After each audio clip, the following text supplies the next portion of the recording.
An infinite line charge produces a field of 9 into 10 raised to power 4 Newton per Coulomb. So, electric field is given to you 9 into 10 raised to power 4 Newton per Coulomb at a distance of 2 centimeters. So, R is equal to 2 centimeter is equal to 2 into 10 raised to power minus 2 meter. Calculate the linear charge density. We have to calculate lambda.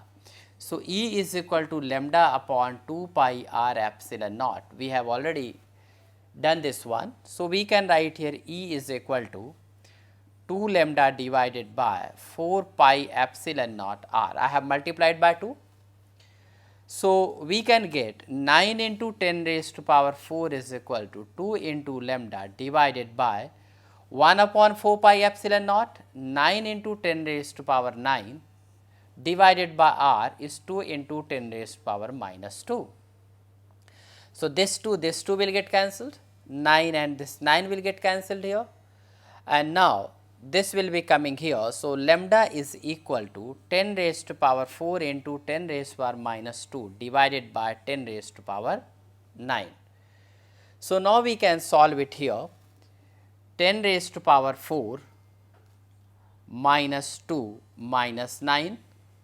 So, we can take here 10 raised to power minus 7 Coulomb per meter. So, this is the charge density.